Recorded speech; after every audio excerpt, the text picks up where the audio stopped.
Hey there guys, welcome back to Retrospects. Now I have to admit that this is a bit of a departure from my usual content, not so much game related as Game of Thrones related. Now a few of you will know that I am a huge Game of Thrones fan, and I love to bash out my wild theories on where the story might be going with just about anyone who will listen to me.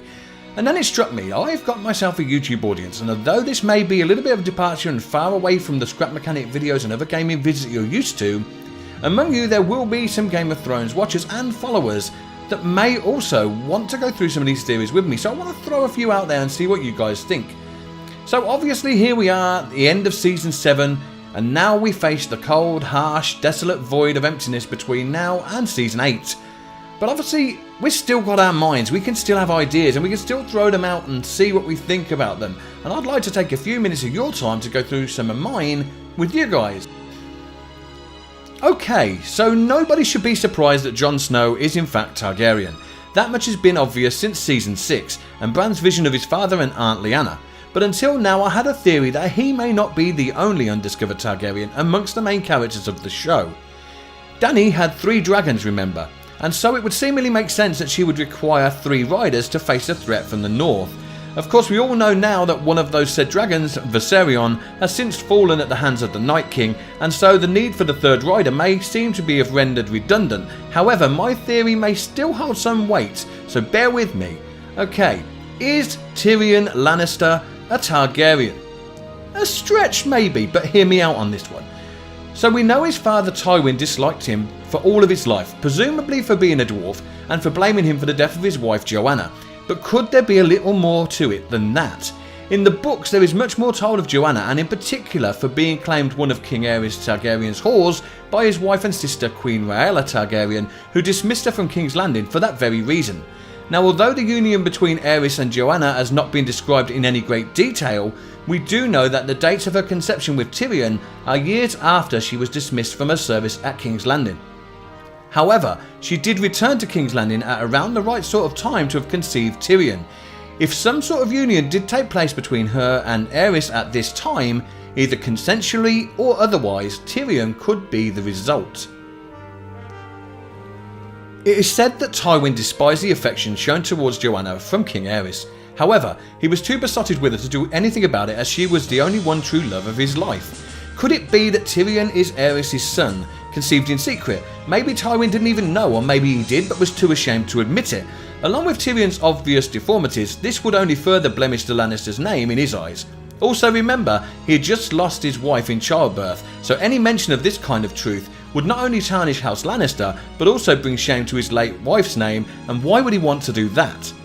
Now I know it's a long shot and there's many variables and little facts to go on, but I like the idea nonetheless, and that's why I threw it out there. I mean, imagine Tyrion Lannister, the Dragon Rider. Now for a far more compelling idea. Bran, the once fresh-faced little boy that liked nothing more than playing in the castle grounds and climbing anything that he could get his grubby little stark fingers on, a pastime that would unfortunately place him in a seemingly devastating predicament, catching the incestuous relations between the Lannister twins, being pushed somewhat nonchalantly by Jaime, losing the use of his legs, and igniting a spark between House Stark and Lannister, the repercussions of which are still reverberating today. It was unlikely that Bran could last 5 minutes in the harsh world of the North once the conflict between the Lannisters and Starks had broken out. However, with the aid of the trusty giant Hodor and other rather conveniently placed friends that he picked up along the many roads of the world, we now know that he probably was one of the biggest roles in the entire story. But could it be about to get even bigger? I call this theory ALL BRAN. So aside from returning to Winterfell as an apparent shell of his former self, Bran has become cold, heartless and seemingly detached from the world around him, and even from his own flesh and blood. Seemingly unbothered by his reunion with his sister Sansa, however he did muster what was almost a semi-hug for Arya, as seen here. It's safe to say that the popularity of his character has slumped somewhat during Season 7, with most believing him to be a complete shit, if I'm to be quite honest. But think about it. He is the Three-Eyed Raven, capable of seeing all events past and present, and yet unwilling to do much to alter the timeline, aside from that little hold the door incident where he completely Hodor as a child to procure his own safety. Being the Three-Eyed Raven would be an awful lot to take in, I'm sure, and probably turning any sane mind a little twisted. He's actually coping with it pretty well under the circumstances if you ask me, but how much more power does this guy have? We've been told that he's the greatest warg to have lived, capable of warging into ravens, wolves and even weak-minded humans. Sorry there, Odor. It's possible that he has not yet realised his true potential, however. Remember Nanny Stark telling him the tales of old Westeros, the White Walkers, the Wall, the heroes that pushed them back on the long night. Tales of legend, right? Well, maybe not. Is it possible that the tales she is telling him are tales of now, and things that we have seen during the show and events that are yet to take place? How? I hear you cry. Well, remember that Bran is not the only Brandon to have lived in Westeros. He's not the first Brandon Stark either. Nanny is said to get confused about which Bran she is reading to, as she's known so many of them in her year's service at Winterfell.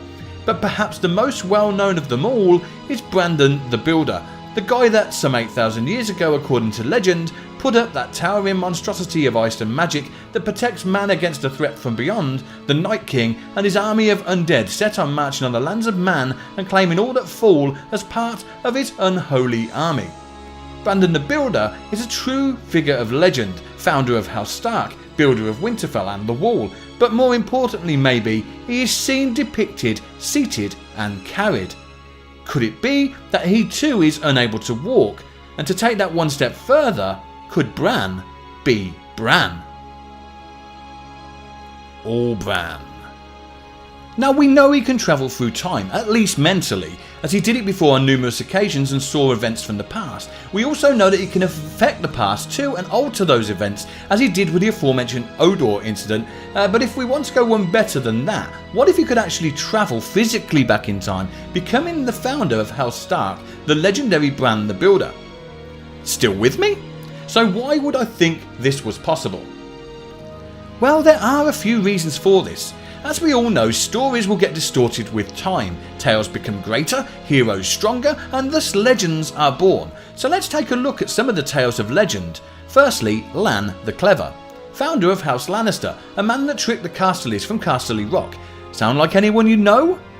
Legend tells how he found a crack below Casterly Rock, and although many variations exist in the tale, from buttering himself up and climbing through, convincing the occupants the castle was haunted, to setting a pack of lions loose that would eat the men from the inside out.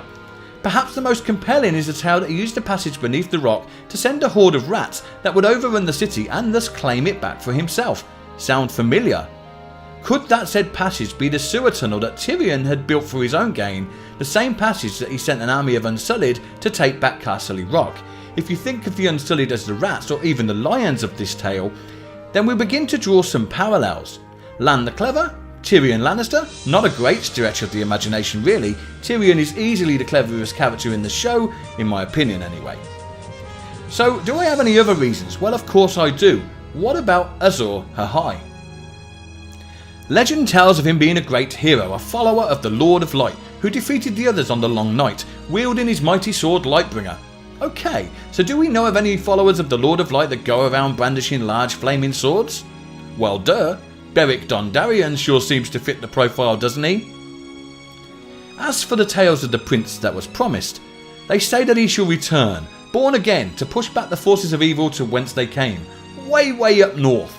They say that he also wielded Lightbringer, but that does not necessarily mean that Azor Ahai and the prince that were promised are one in the same.